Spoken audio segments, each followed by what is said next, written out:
ভোরের আলো cricket team চিতলিয়ার সঙ্গে 6 উইকেটে জয়লাভ করেছে। তাদের ভিতরে আলেক কিন্তু 2 ওভার বল করেছে, অসাধারণ বল কিন্তু তিনি করেছেন আজকে।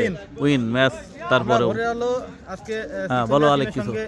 6 উইকেটে ম্যাচ জিতলাম, 153 রানের টার্গেট ছিল, আমরা 4 বল হাতে রেখে ম্যাচ জিতেছি।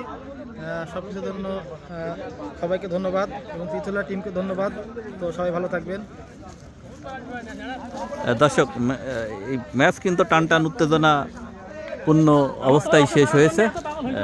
চিতলিয়া নির্ধারিত 14 ওভারে তারা 153 রান সংগ্রহ করেছিল। অপরপক্ষে ভোরের আলো ক্রিকেট টিম টার্গেটে খেলতে নেমে 5 বল বাকি থাকতেই 4 উইকেটে খেলা শেষ করেছে। জাহাঙ্গীর তিনি কিন্তু আজকের খেলায় জয়লাভ করেছে।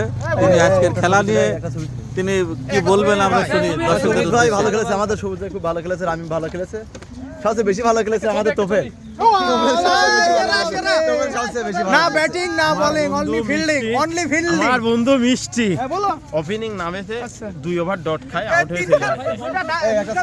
তারপরেও কিন্তু ভোরের আলো ক্রিকেট টিম আমরা ব্যাটিং না করি, জয়লাভ করেছে। অনলি ফিল্ডিং, আমরা ব্যাটিং না তাও করি। মিস, তাও মিস।